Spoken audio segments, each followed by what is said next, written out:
नमस्कार दोस्तों। आज का जो हमारा टॉपिक है वो है हिम नदी से संबंधित स्थलाकृति ग्लेशियर लैंडफॉर्म।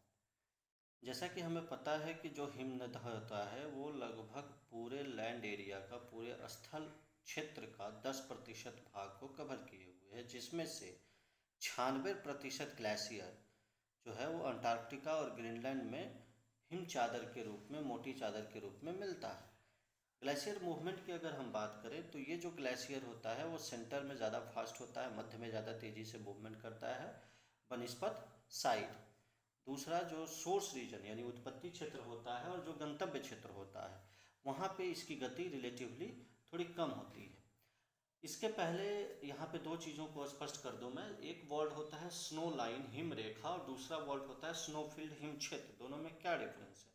स्नो लाइन जो होता है वह बेसिकली ऐसा ऊंचाई जिसके ऊपर हिम वर्ष भर जमा रहता है, और ये जो स्नो लाइन है चेंज होगा। Different snow line in different altitude के हिसाब से चेंज होते रहता है। जबकि स्नो फील्ड का मतलब ये है कि स्नो लाइन के ऊपर का क्षेत्र जहाँ सदा बर्फ का गहरा ढेर लगा रहता है, मतलब कि वो जो है एक तरह से आप कह सकते हैं कि परमानेंट ग्लेशियर वहाँ पे रहता है, वो स्नो फील्ड का क्षेत्र माना जाता है।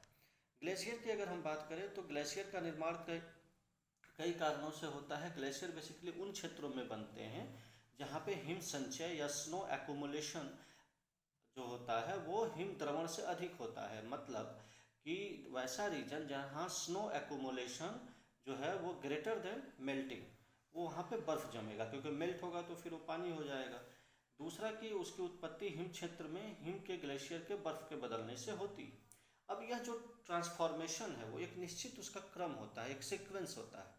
मतलब कि कुछ अंश जो है स्नो का एक तो सीधे वाष्प में बदल जाता है, और फिर से वाष्प में बदलने के बाद वो हिम की अवस्था में वापस आता है। उसको एक टर्म यूज किया जाता है सब्लिमेशन।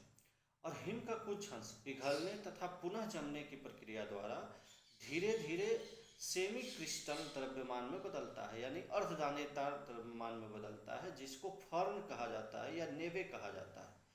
उसी तरह से जो जमते रहने से ये सीक्वेंस होते रहता है और लगातार दबाव से एक कॉम्पैक्ट ग्लेशियर आइस का निर्माण होता है। सबसे पहले हिमानी की चाल या ग्लेशियर मूवमेंट का पता जो है जी जे ह्यूजी ने आल्प्स में 1827 में लगाया था, और बाद में लुई अगासिज ने इसे और स्पष्ट किया था, जो कि मैंने बताया कि centre is the faster than side and slow in source region and terminal region. उसी तरह से एक दो और वर्ड होता है, एक होता है ग्लेशियल सर्ज या हिमानी लहरें, यानी कि बहुत तेज़ी से अगर हिमानी में मूवमेंट हो रहा है, ग्लेशियर में मूवमेंट हो रहा है तो उसको ग्लेशियल सर्ज कहते हैं। और स्लोप के कारण तीव्र गति से जब हिमानी चलती है तो उसमें क्रैक आ जाता है। इसी क्रैक को जो है क्रिवोसिस या हिम दरार कहा जाता है। आलमैन ने 1948 में ग्लेशियर को 3 भाग में बांटा था। टाइप्स ऑफ अगर ग्लेशियर कहें तो 3 भाग में उन्होंने बांटा था। सबसे पहला जो ग्लेशियर था उसको उन्होंने माउंटेन ग्लेशियर या वैली ग्लेशियर कहा, दूसरे को पिडमॉन्ट या पर्वत पदीय हिमानी, और तीसरे को कॉन्टिनेंटल ग्लेशियर या महाद्वीपीय हिमानी। यानी पहला अगर हम देखें माउंटेन ग्लेशियर या वैली ग्लेशियर, ये बेसिकली होता है कि पर्वतीय ऊंचे पर्वतों पर हिम ढाल के सहारे घाटियों से होकर जो बर्फ बहता है उसी को हम लोग वैली ग्लेशियर कहते हैं। ठीक है, ये जो है बेसिकली जैसे सियाचिन हो गया आपका, ग्लेशियल में बियाफो हो गया, हिस्पार हो गया, बाल्टेरो हो गया, गंगोत्री हो गया, इस तरह का। उसी तरह से जो है अपवर्तन क्षेत्र जो होता है जहाँ पे कुछ क्षणिक आकृति भी बनाता है जिसको ग्लेशियल कास्ट कहा जाता है, यहाँ पे कई जगह होल्स भी बनते हैं जिसको सॉलो होल्स वगैरह कहते हैं हम लोग। दूसरा जो होता है पिडमॉन्ट ग्लेशियर, ये अधिकांश क्षेत्र में जहाँ पे निम्न भाग में पहुँचने से पहले ही ग्लेशियर समाप्त हो जाता है, परंतु ठंडी जलवायु में तली तक पहुंचकर समतल मैदान तक विस्तृत हो जाता है। यानी कि जो है ठंडी के मौसम में चूँकि टेम्परेचर लो होता है तो वो समतल मैदान तक विस्तृत हो जाता है, जैसे अलास्का या आइसलैंड में इस तरह के देखने को मिलता है। कॉन्टिनेंटल ग्लेशियर का मतलब विशाल एरिया में जो ग्लेशियर है जो निरंतर बर्फ से ढका हुआ होता है, जैसे ग्रीनलैंड और अंटार्कटिका की हमने बात की, उसको हम कॉन्टिनेंटल ग्लेशियर के अंतर्गत रखते हैं। अब अगर हम इसकी क्रियाविधि को देखें कि ये जो ग्लेशियर से जो लैंडफॉर्म्स बनते हैं उनके क्या मेकानिज़्म है, तो मेकानिज़्म को हम 3 पार्ट में बांट सकते हैं। सबसे पहला जो पार्ट है उसको इरोजन कहते हैं। यानी अपर्दन। इसमें फिर दो पार्ट हो जाता है, एक होता है एब्रेजन, दूसरा होता है प्लकिंग। एब्रेजन का मतलब ये हुआ कि जब ग्लेशियल मूवमेंट होता है तो वो तल को रगड़ता है, काटता है और चिकना बनाता है, क्योंकि उसमें कई बार चट्टानी टुकड़े भी फंसे होते हैं जो जो है अपर्दन करते हैं, उसको एब्रेजन कहा जाता है। और प्लकिंग बेसिकली उत्पाटन क्या होता है, या उसको क्वेरिंग भी कहा जाता है, उसमें हिमानी तली और पार्श्व को तोड़कर अपने साथ ले जाता है। ठीक है, तो ये जो दोनों पार्ट है वो इरोजन का पार्ट हो जाता है। ट्रांसपोर्टेशन में बेसिकली ग्लेशियर मलुओं को अपनी ऊपरी सतह जो होता है वो तली या मध्य किसी भी भाग में परिवहित करती है और कहीं ना कहीं ले जाके उसको जमा करती है, जिसको डिपोजिशन को उसको कहा जाता है। ग्लेशियल बर्फ और पिघले जल द्वारा जब मलबे हिमानी के तल पे या किनारे पे या कहीं भी समाप्त होकर निक्षेपित हो जाते हैं, वो डिपोजिशन का मैकेनिज्म कहा जाता है। निक्षेपित मलबों को बेसिकली हम लोग हिमोड या मोरेन के नाम से जानते हैं। अगर हम बात करें इसके बनने वाले लैंडफॉर्म्स की, तो इसमें दो तरह के लैंडफॉर्म्स को हम समझ सकते हैं। एक वैसा जो इरोजन है से बनता है, दूसरा जो निक्षेपण से बनता है।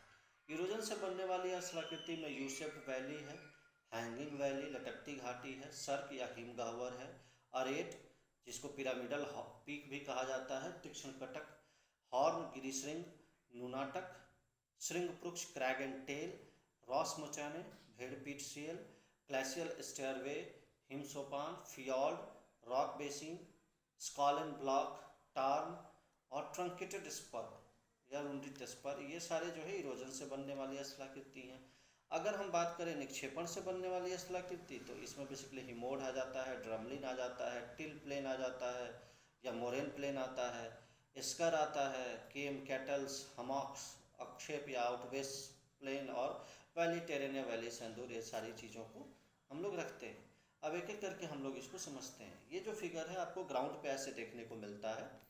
यू शेप्ड वैली क्या होता है? बेसिकली जो नदी होता है, नदी में मध्य में जल प्रवाह अधिक होने से सर्वाधिक अपरतन जो है वो मध्य में होता है। ठोस हिम में जब प्रवाह एक समान हो तो वही घाटी जो है चौड़ी हो जाती है और यू आकार का शेप ले लेती है, यानी दोनों साइड पे खड़ी ढाल होगा, स्टेप स्लोप होता है और घाटी चौड़ी हो जाती है, जिसे यू शेप्ड वैली कहा जाता है।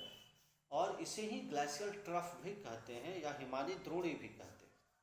मतलब भी आकार की घाटी का एक तरह से आप समझ सकते हैं कि युग आकार की घाटी में कई बार परिवर्तन हो जाता है। दूसरा जो पार्ट है वो है हैंगिंग वैली। हैंगिंग वैली का निर्माण जो होता है बेसिकली ग्लेशियर जंक्शन पे होता है, यानी कि दो हिमानियों के संगम स्थान पे होता है। मतलब कि प्रमुख और सहायक हिमानी के हिम के आयतन में अंतर होता है, दोनों के तलीय अपर्दन का स्तर भी अलग अलग होता है। तो प्रमुख हिमानी जो है वो जो है सहायक हिमानी उस पर लटकते हुए प्रतीत होती है। जैसे सियरा निवाडा में एसोमाइट वैली की बात अगर हम करें तो वहाँ इस तरह के उदाहरण देखने को मिलते हैं। तो वो जो है बेसिकली हैंगिंग वैली के उदाहरण माने जाते हैं।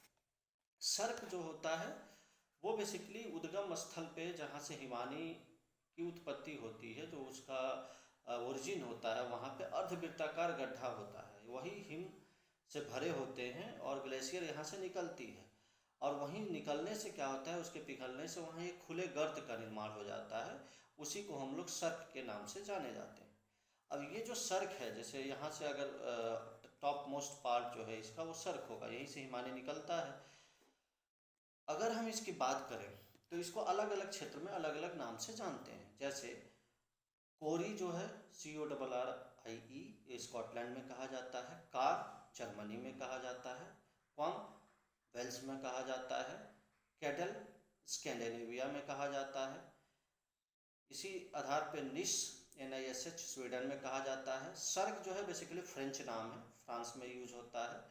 और एक पोर्ट करके है वो नॉर्वे में कहा जाता है। तो ये बेसिकली सर्क के उदाहरण है जिन जो अलग अलग उस पर जो है, इस पर एक थ्योरी भी है, वर्गश्रुल्ड थ्योरी करके 1904 में WD जॉनसन ने दिया था, जिसमें उन्होंने कहा था कि सर्क से जब हिमानी का प्रभाव होता है तो तीव्र ढाल से एवं बड़ी दरार का निर्माण होता है, वही वर्गश्रुल्ड होता है, मतलब उसके तीव्र ढाल पे जो बड़ा सा दरार बनता है। इसी से रिलेटेड लेक भी होता है जिसको हम लोग टार्न या कोरी लेक कहते हैं। होता यह है कि गर्मी में दरार के सहारे जो पिघला हुआ जल होता है वो चट्टान की दीवार पर पहुंचता है और रंध्र में प्रवेश करता है। अब रंध्र में प्रवेश करने से क्या होता है, वो तो पानी है तो इजीली प्रवेश कर जाता है। जैसे ही रात्रि होता है तो फिर टेम्परेचर डाउन जाता है तो आयतन में बढ़ोतरी होती है। फिर ये जो क्रम चलता है ये चट्टानें इससे टूटने लगती है, और यह जो प्रक्रिया है इसे निवेशन कहा जाता है। और उससे टूटने से क्या होता है कि वहाँ पे बड़े और गड्ढे का निर्माण हो जाता है और हिमानी विलुप्त होकर वहाँ पे एक लेक बन जाता है। उसी को हम लोग कोरी लेक या टार्न लेक कहते हैं। अब अगला जो पार्ट है वो है अरेट का या तीक्ष्ण कटक का। कह सकते हैं कि जब पहाड़ी से दोनों ओर सर्क एक दूसरे की ओर सरकते हैं, मतलब दोनों साइड में, तो बीच का भाग जो है वो नुकीला हो जाता है, क्योंकि दोनों साइड इरोजन हो रहा है तो बीच का पार्ट नुकीला हो जाता है और एक कंघी नुमा स्थलाकृति का निर्माण होता है, जिसको हम लोग शार्प एजड रिज कहते हैं या अरेट कहा जाता है। और दो अरेट के बीच का जो स्थान है, जो कि डाउन स्थान होता है, उसको हम लोग कॉल कहते हैं, COL कॉल। जैसे हम लोग नॉर्थ में कहते हैं इंदिरा कॉल, जो कि नॉर्दर्न पॉइंट है, तो वो बेसिकली यही है, दो तीक्ष्ण कटक के बीच का स्थान। ऑल्सो इसको जो है अरेट को कॉम्ब रिज भी कहा जाता है, कई जगह सेरेट रिज भी आंग्ल भाषा में इसको कहते हैं। इस तरह से बीच का पार्ट कॉल हो जाता है।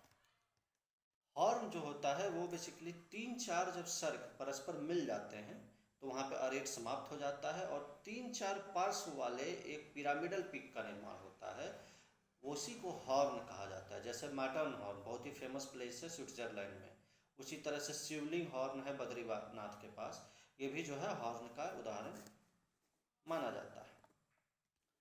अगला पार्ट जो है वो नुनाटक है। नुनाटक बेसिकली ये होता है कि किसी भी विस्तृत हिम क्षेत्र जहाँ पे ग्लेशियर है उसके बीच में जो ऊंचे उठे हुए टीले जो देखने में एक ट्यूब के समान दिखते हैं, और ये जो है धीरे धीरे लैटरल इरोजन से और फ्रॉस्ट एक्शन से समाप्त भी हो जाते हैं, छोटे होते जाते हैं और समाप्त हो जाते हैं, उसे ही हम लोग नुनाटक कहते हैं। श्रिंक वृक्ष बेसिकली ये होता है कि जब हिमनद का प्रवाह होता है तो बैसाल्ट या वॉल्केनिक प्लग या सिर्फ सीधी सी बात कर सकते कठोर चट्टानी जो होते हैं उसके ऊपर जो है वो गांठ की तरह होता है, हार्ड होता है, और सामने से इरोजन होता है तो उबड़ खाबड़ स्थलाकृति का निर्माण होता है और पीछे चिकना हो जाता है क्योंकि वहाँ कम अपर्दन होता है। तो इसी तरह से जो है एक तरफ श्रृंग यानी सिंग टाइप के स्थल या दूसरी तरफ पूछ टाइप की स्थलाकृति बनती है, तो इसको हम लोग श्रृंग एंड पृक्ष स्थलाकृति कहते हैं, जिसको स्टॉस टेल स्टॉस या टेल कहा जाता है पूछ वाले साइड को, और ली और क्रैग कहा जाता है श्रिंग वाले साइड को। इसीलिए इसको क्रैग एंड टेल स्थलाकृति भी कहते हैं और स्टॉस एंड ली टोपोग्राफी भी कहा जाता है। इस तरह की स्थलाकृति का निर्माण होता है। उसके बाद अगर हम करें रॉस मुटेने का मतलब भेड़ पीठ सैल भी इसको कई जगह कहा जाता है। इसमें होता यह है कि 1804 में इसका नाम दिया था शासर, डी शासर एक विद्वान थे, उन्होंने इसके बारे में बताया था और बताया था कि हिमनद के पथ में जब कठोर चट्टानें मिलती हैं तो जो अपघर्षण या एवरेजन होता है उससे वन साइड चिकना हो जाता है एक साइड और हल्का ढाल का निर्माण होता है, जबकि दूसरी तरफ प्लकिंग उत्पाटन से खरोंचे व तीव्र ढाल का निर्माण होता है। इस तरह की स्थलाकृति को हम लोग भेड़ पीठ सैल या रॉस मुटोने कहते हैं। उसी तरह से अगला जो स्थलाकृति है वो है ग्लेशियल स्ट्वेयर्स वे यानी हिम सोपान, यानी कि हिमनद जो वैली ग्लेशियर जब ढाल के सहारे नीचे उतरता है तो एवरेजन या प्लकिंग से लैटरल इरोजन करता है और सीढ़ी नुमा स्थलाकृति का निर्माण करता है, और इसे ही हम लोग हिम सोपान कहते हैं। इसके अदर नाम भी हैं जिसको जाइंट स्टेयर्स वे या साइक्लोपेन स्टेयर्स वे कहा जाता है। फ्योर्ड जो है बेसिकली उच्च अक्षांशों में पाई जाने वाली एक घाटियाँ हैं, हिमानीकृत घाटियाँ आप कह सकते हैं, जो जलमग्न हो रहती हैं। वास्तव में एक ग्लेशियल वैली या ट्रफ है जो सी लेवल के नीचे पाई जाती है। सागर तट के पास कहीं कहीं उथला मिलता है हैंगिंग टाइप में, जैसे shallow part on the fjord mouth को सिल कहा जाता है। उसी तरह से ये उच्च अक्षांशों की विशेषता होती है। यहाँ पे देख रहे हैं कि सी हो और ऊपर में ग्लेशियर है। रॉक बेसिन बेसिकली हिमानी की तली पर चट्टानी टुकड़ों द्वारा अपघर्षण होता है तो छोटे छोटे गड्ढे विकसित हो जाते हैं और उसी गड्ढे में जब भराव होता है तो रॉक बेसिन का निर्माण होता है, जैसा आप देख पा रहे होंगे। इस तरह से रॉक बेसिन का निर्माण होता है। टार्न भी वही टार्न लेक मैंने बताया था अभी कुछ देर पहले जो कि सर्क लेक टाइप का उदाहरण था। स्क्वालन ब्लैक बेसिकली कॉन्टिनेंटल ग्लेशियर के फ्रॉस्ट एक्शन से बड़े बड़े चट्टानी टुकड़ों का जो निर्माण होता है, ब्लॉक अलग अलग चट्टानों का दिखता है, उसको स्क्वालन ब्लैक कहते हैं। उसी तरह से ट्रंकेटेड स्पर, जो कि स्पर आप नदी की स्थलाकृति में भी पढ़ते हैं, यहाँ भी वही है कि वैली में कहीं कहीं पर्वत स्कंध रहते हैं, तो हिमानी उन्हें तोड़कर घाटी को सीधा बना लेता है और इसी को ट्रंकेटेड स्पर कहा जाता है, जैसा कि आप फिगर में देख पा रहे हैं। तो ये सारे जो है बेसिकली इरोजन से बनने वाली स्थलाकृति है। अब अगर हम बात करते हैं डिपोजिशन से बनने वाली स्थलाकृति, तो उसमें सबसे पहला जो पार्ट आता है वो हिमोड का आता है। हिमोड बेसिकली वही होता है कि जो भी मलबा होता है वो डायरेक्टली आइस के थ्रू आता है और डिपॉजिट होता है। अब इसमें जो है हिमोन को यहाँ पे आप देख पा रहे होंगे कि टोटल 4 भाग में बांटा जाता है। जहाँ से वो निकलता है जंक्शन पे, उसको मध्य हिमोड कहा जाता है, जो 2 हिमनद का मिलन स्थल है बेसिकली। दूसरा जो होता है तली हिमोड होता है, जो बीचों बीच ग्राउंड मोरेन, साइड के मोरेन को लैटरल मोरेन कहा जाता है, पार्श्व हिमोड कहा जाता है, और सबसे अंतिम में जो निक्षेपण होता है उसको अंतिम हिमोड या टर्मिनल मोरेन कहा जाता है। यह जो टर्मिनल मोरेन होता है बेसिकली यहाँ पे अनियमित टीले और बेसिन का निर्माण होता है, जिसको नॉब और बेसिन टोपोग्राफी के नाम से भी हम लोग जानते हैं। दूसरी जो स्थलाकृति बनती है वो है ड्रमलिन। ड्रमलिन बेसिकली उल्टे हुए नाव या अंडे की टोकरी की स्थलाकृति होती है, जिसको बास्केट एंड एग टोपोग्राफी भी कहा जाता है। अंतिम हिमोड माने टर्मिनल जो मोरेन है, उसके जस्ट पहले जब तली हिमोड का निक्षेप समूह में होने लगता है, तो धीरे धीरे धीरे धीरे ऐसी स्थलाकृति का निर्माण होता है। इस पर रिलेटेड एक थ्योरी भी है, जिसको basically theory of drumlin formation या विस्तारण सिद्धांत के नाम से जाना जाता है। स्मैली एंड अनविन का 1968 में आया था। इसमें उन्होंने बताया था कि बोल्डर क्ले प्लस वाटर का मिश्रण होता है और अवरोध से इसका विस्तारण होता है। तो ये बेसिकली ड्रमलिन होता है। उसी तरह से टिल प्लेन होता है। टिल प्लेन में बेसिकली जब कॉन्टिनेंटल ग्लेशियर बृहद क्षेत्र पर क्ले का निक्षेप हो जाए, मतलब बड़े क्षेत्र में जो है क्ले जमा हो जाए और उबड़ खाबड़ स्थलाकृति का निर्माण हो, तो टिल प्लेन का निर्माण वहाँ पे होता है। प्रेरी का मैदान इसके उदाहरण है। जहाँ गड्ढे और मोरेन दोनों अनियमित मिले, वो हमॉक टोपोग्राफी के नाम से जाना जाता है।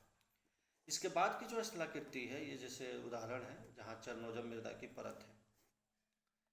एस्कर, एस्कर बेसिकली यहाँ पे फ्लूवियो ग्लेशियल टोपोग्राफी, यानी कि यहाँ पे ग्लेशियल का भी योगदान होता है और पानी का भी यानी जल का भी योगदान होता है। तो एस्कर उसी तरह की एक स्थलाकृति है, जो कि एक आयरिश वर्ड एजियर या वेल्स का एक वर्ड है स्केयर, मतलब कि क्रुक्ड और वाइंडिंग, इससे ये निकल के आया है एस्कर।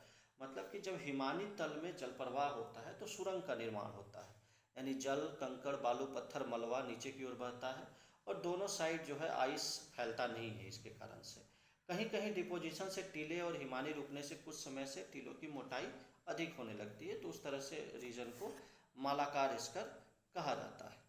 तो ये बेसिकली स्कर होता है। अंतिम मोरेन के समीप स्कर जो है वो फैलते जाता है, मतलब पंखे के समान हो जाता है, उसको स्कर फैन भी कहा जाता है। उसी तरह से केम एंड केटल स्थलाकृति मानी जाती है। केम का मतलब कि हिम घाटी के आर पार या अंतिम मोरेन के पास ग्रेवल और सैंड से जमाव से एक तरह से डेल्टा टाइप की स्थलाकृति बन जाती है, और वहाँ पे जो है उसको केम कहा जाता है। और केटल जो होता है बेसिकली, केटल जो है डिप्रेशन होता है, जहाँ आइस के छोटे छोटे टुकड़े के पिघलने से इसका निर्माण होता है। इसी में बड़े बड़े टीले हो जाए तो हमॉक के नाम से जाने जाते हैं। जो इसमें अवक्षेप मैदान है, जो अंतिम स्थलाकृति है, वो बेसिकली अंतिम मोरेन के पहले होता है, जहाँ पे हिम जो है पिघल जाता है, जल के रूप में स्थित मलों पर उसको प्रवाहित करते हुए आगे की ओर समतल कर बिछा देता है। यानी कि यहाँ पे निक्षेप का ढाल लगभग कम हो जाता है, ऑलमोस्ट प्लेन हो जाता है, और जहाँ पे थोड़ा बहुत पानी और बर्फ दोनों मिक्स होता है और लंबे फैल जाता है समतल मैदान पे, उसे ही हम लोग आउटबेस प्लेन के नाम से जानते हैं। इस तरह की स्थलाकृति का मतलब यहाँ पे हिमोड होता है, अवक्षेप मैदान होता है, वो एक संक्रमण क्षेत्र आप कह सकते हैं। उसके बाद फिर नदी या जलोढ़ का निर्माण होता है। तो ओवरऑल ये जो सारे पार्ट्स हैं वो हिमानी के द्वारा बनने वाली स्थलाकृतियाँ हैं, जो अपर्दन और निक्षेपण की प्रक्रिया से बनते हैं। आई होप आपको ये चीज़ अच्छे से समझ में आ गई होगी। बहुत बहुत धन्यवाद। आपका दिन शुभ हो। Thank you.